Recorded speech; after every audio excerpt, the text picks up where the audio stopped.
میں کثرت مال، لوگوں کے مال کی حرص میں کہ ان کی ٹانگیں قبروں میں جا پڑی ہیں تب بھی حرص مال کو نہیں چھوڑتے، اور اس کا زمانہ گواہ ہے کہ اکثر لوگ نقصان میں جا رہے ہیں سوائے ایمان والوں کے۔ اور یہ جو سرمایہ دار لوگ ہیں یہ صرف حرص نہیں ہے بلکہ ان میں طعنہ زنی اور عیب چینی یہ بھی کرتے ہیں اور مالوں کو جمع کرتے رہتے ہیں۔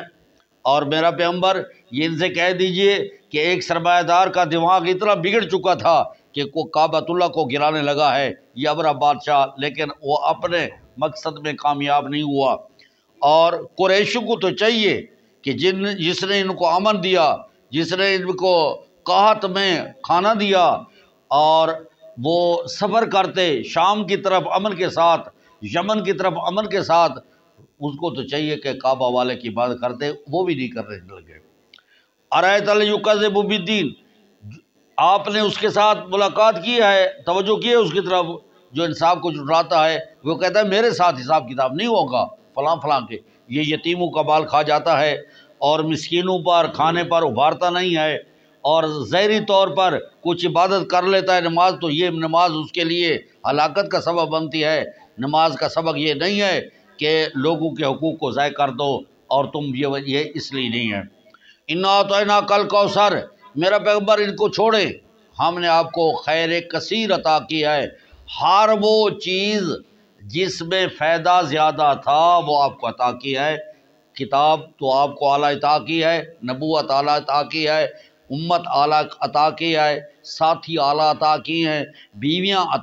اعلیٰ عطا کی ہیں، اور علاقہ اعلیٰ عطا کیا۔ انا اعطیناک کل کوثر، اور آپ اپنے مقصد میں فصلی لربک وانحر، اپنے رب کے لیے نماز پڑھیں اور اپنے رب کے نام کی قربانی کریں۔ اگلی آیت جو ہے میرا پیغمبر اس مسئلے کو کھل کر بیان کریں، قل یا ایھا الکافرون لا اعبد ما تعبدون، اے کافرو، قرآن کے مسئلے کو نہ ماننے والو، جس طرز پر تم عبادت کرتے ہو میں کسی کی اس طرز پر عبادت نہیں کرتا، یا تو تم غیر اللہ کی عبادت کرتے ہو میں نہیں کرتا، اور یا تم کرتے ہو اللہ کی مشرکانہ حیثیت سے کہ پکار کرتے ہو تو پکاروں کے لائق اوروں کو سمجھتے ہو، نیاز دیتے ہو تو نیازوں کے لائق اوروں کو سمجھتے ہو، سجدہ کرتے ہو تو سجدے کے لائق اوروں کو سمجھتے ہو۔ لا اعبد ما تعبدون، جن کی تم عبادت کرتے ہو، جس طرح سے تم عبادت کرتے ہو میں قطعاً وہ عبادت کرنے کے لیے تیار نہیں ہوں۔ مسئلہ آپ کھل کر بیان کریں، فرمایا مسئلہ جب کھل کر بیان یہ پریشان نہ ہوں تو اکیلے کھڑے ہوں گے۔ اذا جاء نصر اللہ والفتح، جب اللہ کی مدد آتی ہے اور فتح آئے گی، اللہ کے دین میں فوجیں در فوجیں آپ داخل ہونا شروع کر دیں گے، دیکھ لیں گے، لیکن یہ دین میں داخل ہونے کے باوجود مسئلہ توحید کو پھر بھی نہیں چھوڑنا۔ اذا جاء نصر اللہ والفتح ورأیت الناس يدخلون فی دین اللہ افواجا، یہ کہنے کے بعد فسبح بحمد ربک، اپنے رب کی پاکی بیان کریں اس کی خوبیوں کے ساتھ، پھر بھی یہ اعلان ہر وقت کرتے رہیں کہ اللہ شریکوں سے پاک ہے، اے مخلوق کی کوئی صفت اس میں نہیں ہے اور اس کی ساری صفتیں اپنے پاس ہیں، اور واستغفرہ، اسے اپنے اوپر الزامات کی ملے میٹ ہونے کی دعا اور ان امت کے گناہوں کی مغفرت کی دعا کریں، اللہ دونوں چیزوں کو اللہ قبول کر لے گا۔ یہ ہے آپ کریں۔ میرا پیغمبر اس مسئلے میں اگر آپ کا چچا بھی رکاوٹ بنے تو ہم اس کو بھی نہیں چھوڑیں گے۔ تبت یدا ابی لہب وتب، کہ وہ دونوں ہاتھ ہلاک ہو گئے ابو لہب کے، اور وہ ہلاک ہو گیا ہے۔ ما اغنی عنہ مالہ وما کسب، اس کا مال اس کو نفع نہیں دیا اور اس کی کسی نیکی نے نفع نہیں دیا۔ ایک روایت میں آتا ہے خواب دیکھا کسی نے ابو لہب کے کسی خاندان والوں میں سے، آپ کا کیا بنا؟ وہ کہتے ہیں میں تو جنت میں ہوں، لیکن میں نے سویبہ لوڈلی کو جب اس نے کہا کہ تیرا بھتیجا پیدا ہوا ہے، عبداللہ کا بیٹا پیدا ہوا ہے، تو میں نے اس کو اشارہ کیا کہ تو آزاد ہے۔ اس انگلی سے ٹھنڈا پانی آتا ہے اور مجھے راحت ملتی ہے۔ یہ ہے تو دیکھو میلاد کی خوشی میں ابو لہب نے یہ کام کیا تو اس کو بھی ملتا ہے، فرمایا اس طرح نہیں ہے، یہ قرآن کے صریح خلاف ہے۔ ما اغنا عنہ مالہ وما کسب، جو بھی اس نے آج تک کام کیا ہے اس کو ذرہ برابر کوئی فائدہ نہیں ہے۔ سیصلا نارن ذات لہب، اس پر آگ اس پر داخل ہوگی، اس طرح نہیں آگ میں جائے گا جس طرح ابراہیم علیہ السلام گئے تھے، یہ شعلے والی آگ ہوگی اور اس میں جلتا اس کی بیوی اس کے ساتھ ہوگی۔ اس لیے میرا پیغمبر اب کھل کر مسئلہ توحید بیان کرے، یعنی یہ ایک ہی صورت ہے جس میں صرف اور صرف مسئلہ توحید ہے، اس لیے کہتے ہیں اس کو صورت اخلاص، یہ اس خالص توحید کا مسئلہ ہے۔ اور یہ اس کا پڑھنا کیا کہتے ہیں 3 دفعہ پڑھو تو پورے قرآن مجید کا ثواب ملتا ہے۔ اس کا مطلب یہ ہے کہ مسئلے کل 3 ہیں کہ کس نے پیدا کیا ہے، کس کے طریقے پر چلنا ہے، اور ہم نے کیسے جواب دینا ہے۔ کس کے طریقے پر چلنا ہے، یہ رسالت ہے اصول دین میں، اور جواب دینا یہ قیامت ہے، اور جس نے پیدا کیا ہے یہ اللہ کی ذات ہے، مبدا معاش معاد، یہ 3 چیزیں ہیں اور 3 مسائل ہیں دین کے۔ ایک مسئلہ کھل کر بیان ہو گیا، جب 3 دفعہ کرو گے تو 3 مسئلے گویا کہ بیان ہو جائیں گے تو ثواب ملے گا۔ لیکن وہ جو ہے نا، یہ سرکاری ملازم اچھی طرح جانتے ہیں کہ ایک ہوتا ہے اس کو وظیفہ ملتا ہے دن کے، وہ اس کو ملتے ہیں روزانہ والی چیز، اور دوسرا اس کا ٹی اے ڈی ہوتا ہے۔ ٹی اے ڈی کا مطلب ہے اس نے کرایہ کتنا لگایا ہے، اور اس نے وہاں رہا ہے تو ہوٹل کا کھانے پینے کا کیا خرچہ ہے، تو وہ زیادہ ثواب زیادہ مال ہو جاتا ہے۔ تو جو قرآن مجید پورا پڑھے گا اس کو پورا ٹی اے ڈی ملے گا، پوری تکلیف ہوگی، وہ ثواب علیحدہ ہو گیا۔ فرض کرو قرآن مجید ختم کا 100 روپیہ ثواب ہے تو اس صورت میں 100 روپیہ مل جائے گا، لیکن کروڑ روپیہ اس کو ملے گا اس معنی سمجھنے اور کرنے میں، وہ اس لیے بڑھ جائے گا۔ میرا پیغمبر دنیاوی اعتبار سے یہ جو کچھ کر لیں یہ کچھ نہیں کر سکتے، البتہ وہ جادو کریں یا دینی خفیہ سازشیں کریں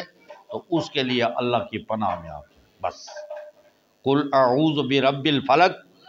میرا پیغمبر آپ اعلان کریں میں پناہ میں آتا ہوں رب الفلق میں، من شر ما خلق، ہر اس چیز کے شر سے جو جس نے اس کو پیدا کیا ہے اس کے شر سے اب پناہ مانگتا ہوں، ومن شر غاسق اذا وقب، اور اس کے شر سے جو چھا جانے والی ہے جب چھا جائے، ومن شر النفاثات فی العقد، اور ان شخصیتوں کے شر سے جو پھونک گرے میں پھونک مارتے ہیں جادوگر، ان کے شر سے میں محفوظ ہونے کے دعا کرتا ہوں۔ تو نبی پاک ان کے پناہ میں آ گئے، اور جادوگر نبی کے مقابلے میں کامیاب نہیں ہوگا۔ یہ مختصر تو ایک مسئلہ بیان سمجھے۔ ایک جادو کی قسم یہ ہوتی ہے کہ جو اسباب خفیہ ہوتے ہیں، الف با جیم ادب کہ بکواس نہ کر، غصہ لگتا ہے، مہربانی کر، ٹھنڈا جاتی ہے، یہ ظاہری اسباب ہیں، اس لیے جادو نہیں ہے، یہ عادت ہے۔ اور کچھ میں شرک کرتا ہوں، یہ چلے کاٹو، میں فلاں کرتا ہوں، میں یہ کرتا ہوں، اس میں ایک اثر ہوتا ہے۔ یہ اثر پڑنے سے جس طرح ظاہری طور پر اب نبی پاک صلی اللہ علیہ وسلم کی ایک انسان ہونے کی حیثیت تھی، حل قلت الا بشرا رسولا، انسان ہونے کی حیثیت تھی، انسان ہونے کی حیثیت سے تو ظاہری اسباب آپ پر اثر کرتے تھے۔ پناہ مانگنے کے باوجود، یہ بکی صورت ہے، پناہ مانگنے کے باوجود اس کے شر سے جو دندان مبارک شہید ہوئے، آپ زخمی ہوئے ہیں، ظاہری اسباب کچھ ہوئے ہیں، اسی طرح وہ انسانیت کے حساب سے باطنی حساب بھی ہوتے ہیں، اس میں کچھ پڑھ رہیں گے تو اس میں بھی پریشانی ہوتی ہے، بس اتنی بات، اس سے زیادہ کچھ نہیں ہوتا۔ یہ بال گر گئے اور فلاں ہو گئے، یہ ساری نہیں ہے، صرف یہ پریشانی اسباب یہ ہے، یہ جو اس قسم کے پناہ میں آ جاتا ہے۔ ایک جادو وہ ہوتا ہے جس میں جنات سے مدد لی جاتی ہے، اور جن جو ہے نا وسوسے ڈالتے ہیں، اس قسم کا جو جادو ہے، مجھے تفصیل نہیں ہے یہاں، اس قسم کا جادو نبی پر ماننا کفر ہے، اور نبی پاک کی حیثیت 2 ہیں، ایک ہے حل کنت الا بشر رسولا، بشر پر جو مانا جائے گا، بشر کے لوازمات کو مانا جائے گا، بشر بھوکا ہوگا تو نبی بھوکا بھی ہوگا، بشر کو پیاسا ہوگا تو آپ پیاسے بھی ہوں گے، وہ تھک جاتا ہے آپ تھک جائیں گے، وہ بیہوش ہو جاتے ہیں بیماری کو، آپ بھی بیماری کی وجہ سے بیہوش ہو جائیں گے، ان کو سردردی ہوگی آپ کو سردردی ہوگی، ان کو کسی کی گالی دینے سے تکلیف ہوگی تو اس کو گالی دینے سے تکلیف ہوگی، خفیہ اسباب کرنے سے تکلیف ہوگی تو اس کو تکلیف ہوگی، یہ بات تو صحیح ہے۔ لیکن ایسا جادو جس جادو سے فریضہ نبوت میں ایک تل کے برابر، تل نہیں بلکہ تل کے 1/کروڑ حصے کے برابر اگر مانے کہ اس میں فرق آ جاتا تو یہ بھی کفر ہے۔ یعنی نبوت پر بحیثیت نبی ہونے کے جادو ممکن نہیں ہے، اس پر کسی قسم کا جادو ممکن نہیں ہے۔ فریضہ نبوت میں اتنی بھی کمی نہیں ہو سکتی، ممکن نہیں ہے۔ اور انسانیت حساب سے وہ ہوتا ہے، تو انسانی حساب سے جس طرح کہ یہ دعا سورت پڑھنے کے باوجود غزوہ احد میں آپ کے دندان مبارک شہید ہوئے ہیں، اسی طرح اس پناہ مانگنے کے باوجود اور تھوڑی سی آپ کی پریشانی لائے کوئی اور جلدی ختم ہوگی، بس اتنی بات ہے، اس سے زیادہ نہیں۔ قل اعوذ برب الناس مالک الناس الہ الناس۔ دیکھیں مسئلہ یہ چلا تھا، بسم اللہ الرحمن الرحیم سے قرآن شروع ہوتا ہے،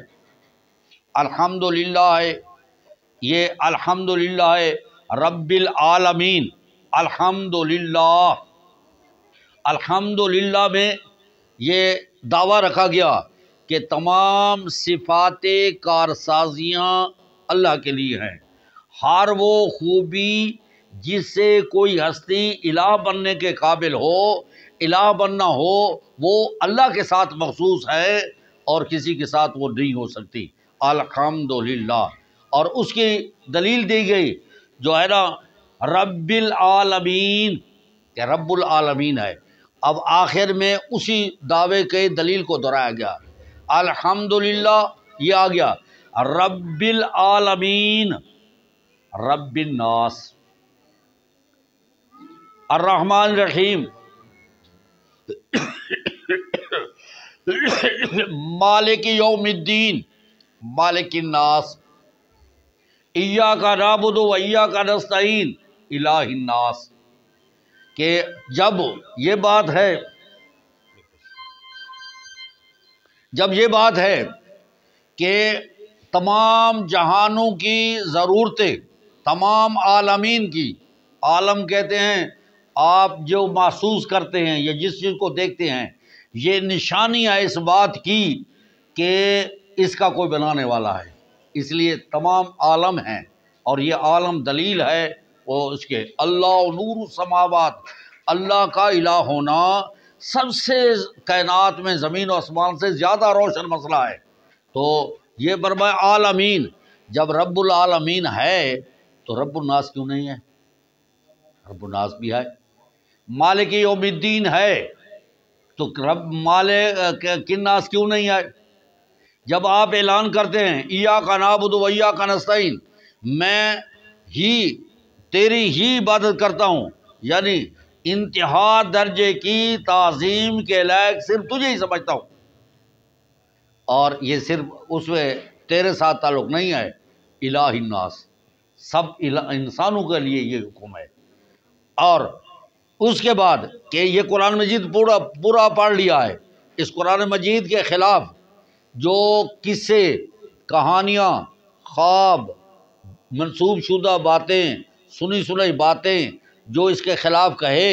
یہ شیطان ہے انسی، اور جو خوابوں میں آئے اور دل میں وسوسے پیدا کرے اور غلط نظریہ پر ڈٹنے کی کوشش کرے، یہ شیطان ہے جنی۔ تو من شر الوسواس الخناس، وسوسے ڈالنے والے خناس کے، کہ آپ کو آگے کر دے گا اور خود بخود پیچھے ہو جائے گا۔ یہ کون ہے؟ من الجنۃ والناس، جن خوابوں میں اور اس میں ذہنوں میں، خیالات میں وسوسے ڈالتا ہے، اور انسان جو ہے یہ قصوں میں، کہانیوں میں، خوابوں میں، منسوب شدہ اقوالوں میں یہ کرتا ہے، تو آخر میں اگر پناہ مانگ لیں گے تو آپ کا عقیدہ صحیح ہوگا۔ اگر